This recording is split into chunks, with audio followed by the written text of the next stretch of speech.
യുകെയിലെ minimum salary വർദ്ധിക്കുന്നു. ഇപ്പോഴുള്ള 11 pound 44 pencil നിന്നും 12 10 വർദ്ധിപ്പിക്കാനാണ് ഇപ്പോൾ ഗവൺമെന്റ് തയ്യാറെടുക്കുന്നത്.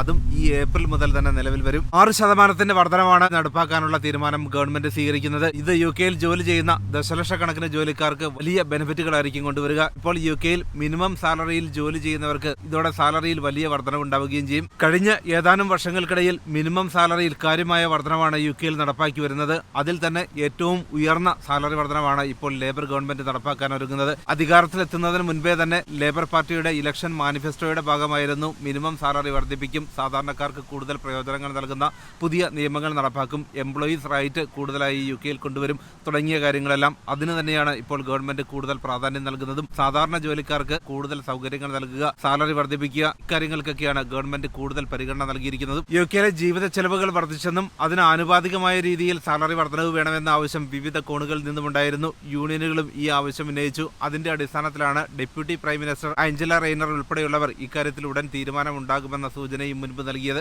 അതേസമയം തന്നെ യുകെയിൽ മിനിമം സാലറി വർദ്ധിപ്പിക്കുന്നത് വിവിധ മേഖലകളിൽ വലിയ പ്രതിസന്ധി ഉണ്ടാക്കുമെന്ന സൂചനകളാണ് ഇപ്പോൾ കമ്പനി ലീഡേഴ്സ് നൽകുന്നത്. പ്രത്യേകിച്ചും സൂപ്പർ മാർക്കറ്റ് ഉൾപ്പെടെയുള്ള പല കമ്പനികളും വലിയ പ്രതിസന്ധിയിലോട്ട് നീങ്ങുമെന്നും ജോലിക്കാരുടെ എണ്ണം കുറയ്ക്കുന്നതിന് വേണ്ടി പല കമ്പനികളും നിർബന്ധിതമാകേണ്ട സാഹചര്യത്തിലോട്ടാണ് മിനിമം വേജ് ഉയർത്തുന്ന തീരുമാനങ്ങൾ കൊണ്ടുവരിക എന്ന മുന്നറിയിപ്പും അവർ നൽകുന്നു. പല കമ്പനികൾക്കും ഇപ്പോൾ നിലനിൽക്കുന്ന മിനിമം സാലറി നൽകിയാൽ തന്നെ കാര്യമായ ലാഭം ലഭിക്കുന്നില്ലെന്നും അതുകൊണ്ട് തന്നെ സാലറി ഉയർത്തുന്നത് ചെറിയ കമ്പനികളെയെല്ലാം കാര്യമായി ബാധിക്കുമെന്ന സൂചനയും അവർ നൽകുന്നു. മിനിമം സാലറി വർദ്ധിപ്പിക്കുമ്പോൾ അതിന്റെ ഫലങ്ങൾ സാധാരണ ജനങ്ങളിലോട്ട് എത്തുമെന്നും സാധനങ്ങളുടെ വില കൂട്ടാൻ കമ്പനികൾ നിർബന്ധിതമാകുന്ന സാഹചര്യം വിലക്കയറ്റം ഉണ്ടാകുമെന്ന റിപ്പോർട്ടുകളും ഇപ്പോൾ വരുന്നു. സാലറിയുടെ കാര്യത്തിൽ മാത്രമല്ല, യുകെയിൽ ജോലി ചെയ്യുന്ന എല്ലാവർക്കും അവരുടെ ജോലി സ്ഥലങ്ങൾ കൂടുതൽ സുരക്ഷിതമാക്കുന്നതിനും എംപ്ലോയീസ് റൈറ്റ് കൂടുതൽ ശക്തമാക്കുന്നതിനുമുള്ള പുതിയ നടപടികൾ ഗവൺമെന്റ് ആരംഭിച്ചു.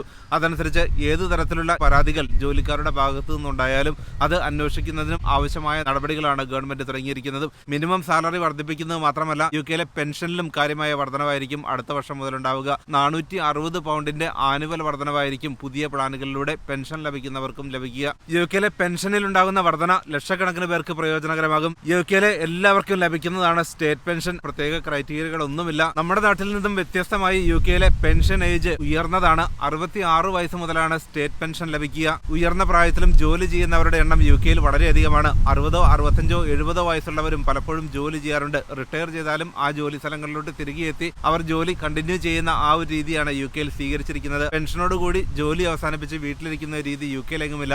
അവർക്ക് എത്ര നാൾ ജോലി ചെയ്യാൻ കഴിയുമോ അതിനുള്ള സൗകര്യങ്ങളാണ് യുകെയിലെ കമ്പനികളും ഗവൺമെന്റ് സംവിധാനങ്ങളും ഒക്കെ നൽകിയിരിക്കുന്നത്.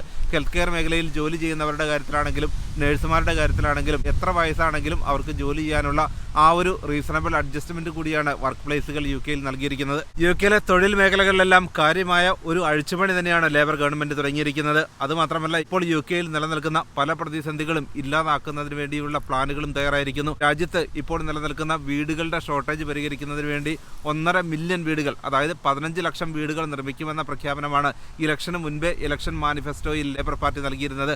അത് നടപ്പാക്കാനുള്ള ശ്രമങ്ങളാണ് ഇപ്പോൾ തുടങ്ങിയിരിക്കുന്നത്. അതിനായി ബാരറ്റ്സ് ആൻഡ് ലോയിഡ്സ് ബാങ്കിംഗ് ഗ്രൂപ്പുമായി ചേർന്നുകൊണ്ട് ഹോംസ് ഇംഗ്ലണ്ടിന്റെ പ്രത്യേക പദ്ധതി അനുസരിച്ച് 15 ലക്ഷം വീടുകൾ യുകെയിൽ നിർമ്മിക്കാനുള്ള പദ്ധതികൾ തുടങ്ങുന്നു. ഗവൺമെന്റ് ബോഡിയായ ഹോംസ് ഇംഗ്ലണ്ടുമായി ചേർന്ന് 150 മില്യൺ പൗണ്ടിന്റെ പ്രോജക്റ്റാണ് സ്റ്റാർട്ട് ചെയ്യാൻ ഇപ്പോൾ തീരുമാനിച്ചിരിക്കുന്നത്. യുകെ കൂടുതൽ അട്രാക്റ്റീവായ രാജ്യമാക്കി മാറ്റുക, വിദേശ ജോലിക്കാർ ഉൾപ്പെടെയുള്ളവർക്ക് യുകെയിൽ വന്നാൽ അവർക്ക് സെറ്റിൽ ചെയ്യാനുള്ള സൗകര്യങ്ങൾ ഒരുക്കുക, വീടുകളുടെ സൗകര്യക്കുറവ് വലിയ പ്രതിസന്ധിയായ സാഹചര്യത്തിൽ അത്തരം കാര്യങ്ങൾക്കൊക്കെ മുൻഗണന നൽകുക, കൂടുതൽ വീടുകൾ നിർമ്മിച്ചുകൊണ്ട് കൂടുതൽ പ്ലാനുകൾ തയ്യാറാക്കി സ്കിൽഡ് വർക്കേഴ്സിന് കൂടുതൽ യുകെയിൽ എത്താനും സ്ഥിരമായി സെറ്റിൽ ചെയ്യാനുമുള്ള അവസരങ്ങൾ കൂടിയാണ് ഗവൺമെന്റ് നൽകുന്നത്. യുകെയിലെ പുതിയ സാഹചര്യത്തിൽ വിദേശ ജോലിക്കാർക്ക് യുകെയിൽ എത്തുന്നതിന് മുൻപുണ്ടായിരുന്നതിൽ നിന്നും വ്യത്യസ്തമായി യുകെയിൽ ഏറ്റവും കൂടുതൽ ഷോർട്ടേജ് ഉള്ള ജോലികളിലോട്ട് വളരെ എളുപ്പത്തിൽ തന്നെ വിദേശ ജോലിക്കാർക്ക് എത്താൻ കഴിയുന്ന ആ ഒരു രീതി തന്നെയാണ് ലേബർ ഗവൺമെന്റും പിന്തുടരുന്നത്. വിദേശ ജോലിക്കാരുടെ എണ്ണം കുറയ്ക്കുന്നതിന് വേണ്ടിയാണ് സാലറി ത്രഷോൾഡ് വർദ്ധിപ്പിച്ചത്. ആനുവൽ സാലറി 38,700 പൗണ്ടെങ്കിലും ഉണ്ടെങ്കിൽ മാത്രം വിസ ലഭിക്കുന്ന രീതിയിലോട്ട് നിയമങ്ങൾ മാറ്റിയത്. എന്നാൽ അതിനർത്ഥം യുകെയിലെ സാലറി വർദ്ധിപ്പിച്ചു എന്നല്ല, അത്രയും സാലറിയുമുള്ള ജോലികൾക്ക് മാത്രം വിദേശ ജോലിക്കാർക്ക് യുകെയിലെത്താൻ കഴിയുന്ന രീതിയിലോട്ടാണ് ഗവൺമെന്റ് നിയമങ്ങൾ മാറ്റിയത്. ഇത് യുകെയിലെ മൈഗ്രേഷൻ കുറയ്ക്കുന്നു. അതോടൊപ്പം തന്നെ കൂടുതൽ എഫിഷ്യന്റായ സ്കിൽഡ് വർക്കേഴ്സിന് യുകെയിലോട്ട് വരാനും ജോലി ചെയ്യാനും വെൽക്കമിംഗ് ആയ ഒരു സാഹചര്യം തന്നെയാണ് ഗവൺമെന്റ് ഇപ്പോൾ ഒരുക്കുന്നത്.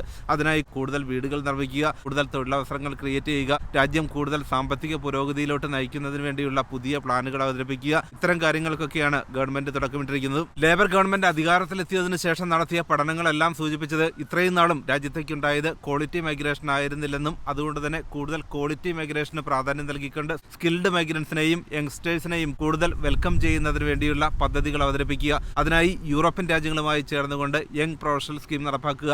ഇന്ത്യ ഉൾപ്പെടെയുള്ള രാജ്യങ്ങളിൽ നിന്നും യങ് പ്രൊഫഷണൽസിന് UK വരാനും ജോലി ചെയ്യാനും പഠിക്കാനുമുള്ള അവസരങ്ങൾ പുതിയ പ്ലാനുകളിലൂടെ കൊണ്ടുവരിക. ഇത്തരമൊരു വ്യത്യസ്ത മൈഗ്രേഷൻ പ്ലാനാണ് സർ കീർ സ്റ്റാമറിന്റെ നേതൃത്വത്തിലുള്ള ലേബർ ഗവൺമെന്റ് ഇപ്പോൾ നടപ്പാക്കി തുടങ്ങിയിരിക്കുന്നത്. UK കോവിഡ് ക്രൈസിസിന്റെ പശ്ചാത്തലത്തിലാണ് വിസ നിയമങ്ങളിൽ വലിയ ഇളവുകൾ ഗവൺമെന്റ് നൽകിയത്. ആ സമയത്ത് വിദേശ രാജ്യങ്ങളിൽ നിന്നും വൻതോതിൽ UK കുടിയേറ്റമുണ്ടായി. ഇത് രാജ്യത്തിന് ആവശ്യമുള്ള ക്വാളിറ്റി മൈഗ്രേഷൻ ആയിരുന്നില്ലെന്നും അത്തരം കുടിയേറ്റ നിയമങ്ങളിലാണ് മാറ്റങ്ങൾ കൊണ്ടുവരേണ്ടത് എന്ന വിദഗ്ധ അഭിപ്രായത്തിന്റെ അടിസ്ഥാനത്തിലാണ് ഇപ്പോൾ കുടിയേറ്റ നിയമങ്ങളിൽ വലിയ മാറ്റങ്ങൾ ഗവൺമെന്റ് നടപ്പാക്കി തുടങ്ങിയിരിക്കുന്നതും. UK engineering, accounting, health care ഉൾപ്പെടെയുള്ള പ്രധാന ജോലികളിലോട്ടെല്ലാം വിദേശ ജോലിക്കാർക്ക് ഇപ്പോഴും വരുന്നതിന് യാതൊരു തടസ്സവുമില്ല. ടീച്ചേഴ്സിനും കൺസ്ട്രക്ഷൻ മേഖലയിലുള്ള മറ്റു ജോലികൾക്കുമെല്ലാം UK വരുന്നതിന് തടസ്സങ്ങളില്ല. കുറെ കാലമായി UK വൻതോതിലുള്ള കുടിയേറ്റത്തിന് കാരണം വിദ്യാർത്ഥി വിസകളിൽ വന്നവരോടൊപ്പം എത്തിയ ഡിപ്പെൻഡൻസും അതോടൊപ്പം തന്നെ കെയറർ വിസ ഉൾപ്പെടെയുള്ള കാറ്റഗറിയിൽ വ്യാപകമായി UK വന്ന ഡിപ്പെൻഡൻസുമാണ് മൈഗ്രേഷൻ വർദ്ധിപ്പിച്ചത് എന്ന പഠന റിപ്പോർട്ടുകൾക്ക് ശേഷമാണ് ഈ വിസ നിയമങ്ങളിലൊക്കെ കാര്യമായ മാറ്റങ്ങൾ നടപ്പാക്കിയതും. ലേറ്റസ്റ്റ് റിപ്പോർട്ടുകളെല്ലാം സൂചിപ്പിക്കുന്നത് പുതിയ കർശന വിസ നിയമങ്ങൾ ഋഷി സുനക് ഗവൺമെന്റ് നടപ്പാക്കിയതിനു ശേഷം മൈഗ്രേഷനിൽ വലിയ കുറവാണ് ഇപ്പോൾ ഉണ്ടായിക്കൊണ്ടിരിക്കുന്നതെന്നും അതുകൊണ്ട് തന്നെ ഇപ്പോൾ നടപ്പാക്കിയിരിക്കുന്ന കർശന വിസ നിയമങ്ങൾ പഴയ നിലയിലോട്ട് കൊണ്ടുവരേണ്ടതില്ല എന്ന അഭിപ്രായവുമാണ് ഗവൺമെന്റ് സ്വീകരിച്ചിരിക്കുന്നത്. UK മിനിമം സാലറിയിൽ വലിയ വർധനമാണ് കഴിഞ്ഞ 10-12 വർഷത്തിനിടയിലുണ്ടായത്. ഞാൻ UK എത്തുന്ന സമയത്ത് മിനിമം സാലറി 6 പൗണ്ടിൽ താഴെ മാത്രമായിരുന്നു. അതാണ് ഇപ്പോൾ 12 പൗണ്ട് 10 പെൻസായി വർദ്ധിപ്പിക്കുന്നത്. മിനിമം വേജസ് ഏകദേശം ഇരട്ടിയോളമായിരിക്കുന്നു. UK എത്തിയിരിക്കുന്ന സ്കിൽഡ് പ്രൊഫഷണൽസിനെ സംബന്ധിച്ചിടത്തോളം മിനിമം സാലറി വർദ്ധിപ്പിക്കുന്നതിൽ വലിയ നേട്ടം അവർക്ക് ലഭിക്കില്ല. കാരണം സ്കിൽഡ് വിസയിൽ ജോലി ചെയ്യുന്നവരൊന്നും തന്നെ മിനിമം വേജസിലല്ല ജോലി ചെയ്യുന്നത്.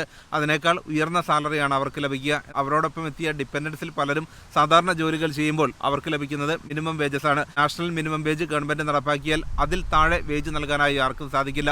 UK എന്ത് ജോലി ചെയ്താലും ഏറ്റവും കുറഞ്ഞ അവർലി മിനിമം റേറ്റ് എന്നത് 12 പൗണ്ട് 10 പെൻസായി ഉയരും. അതായത് എന്ത് ജോലി ചെയ്താലും ഇന്ത്യൻ രൂപയിൽ പറഞ്ഞാൽ 1210 രൂപയെങ്കിലും ഒരാൾക്ക് ഒരു മണിക്കൂറിന് നൽകണം. ഒരു വർഷം എത്ര സാലറി നൽകും എന്ന് കോൺട്രാക്റ്റിലുണ്ടാകും. എന്നാൽ അതിൽ നിന്നും വ്യത്യസ്തമായ സാലറി ആയിരിക്കും അവർക്ക് ലഭിക്കുക. കാരണം വീക്കെൻഡ്സിലും നൈറ്റിലും ഒക്കെ ജോലി ചെയ്യുകയാണെങ്കിൽ അതല്ലെങ്കിൽ പബ്ലിക് ഹോളിഡേയ്സിൽ ജോലി ചെയ്യുകയാണെങ്കിൽ അവർക്ക് കൂടുതൽ സാലറി നൽകണമെന്ന നിയമമാണ് UK നിലനിൽക്കുന്നത്.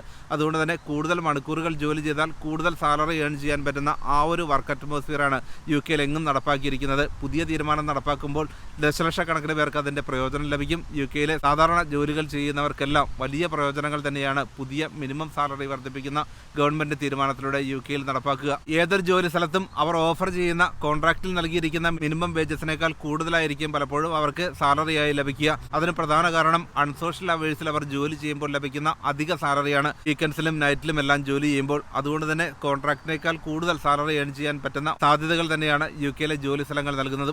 UK നിലവിലുള്ളവർക്ക് കൂടുതൽ ബെനിഫിറ്റുകൾ നൽകുക, ജോലി സ്ഥലങ്ങളിലെല്ലാം എല്ലാവർക്കും നിയമപരമായ പരിരക്ഷ നൽകുക, ഇക്കാര്യങ്ങളിലൊക്കെ വലിയ പ്രാധാന്യമാണ് ഇപ്പോൾ ഗവൺമെന്റ് നൽകുന്നത്. അതിനുള്ള നിർദ്ദേശങ്ങളാണ് ഓരോ ജോലി സ്ഥലങ്ങൾക്കും ഗവൺമെന്റ് നൽകിയിരിക്കുന്നത്. ഏതെങ്കിലും തരത്തിൽ നിയമപരമല്ലാതെ ജോലി ചെയ്യുന്നവർക്കും വലിയ ബുദ്ധിമുട്ടുകൾ തന്നെയാണ് പുതിയ നിയമങ്ങളിലൂടെ ഗവൺമെന്റ് കൊണ്ടുവന്നിരിക്കുന്നത്. അതിന്റെ അടിസ്ഥാനത്തിലാണ് ധാരാളം റെയ്ഡുകളെല്ലാം ഇപ്പോൾ UK നടക്കുന്നതും അനധികൃതമായി ജോലി ചെയ്യുന്നവരെ കണ്ടെത്താൻ, വിസ നിയമങ്ങൾ ലംഘിച്ച് UK കഴിയുന്നവരെ കണ്ടെത്താനുള്ള പുതിയ പ്ലാനുകളും റെയ്ഡുകളും തുടങ്ങിയിരിക്കുന്നതും. ധാരാളം അപ്ഡേറ്റുകളാണ് UK ഓരോ ദിവസവും വന്നുകൊണ്ടിരിക്കുന്നത്. ഏറ്റവും പുതിയ വാർത്തകളുമായി വീണ്ടും കാണാം.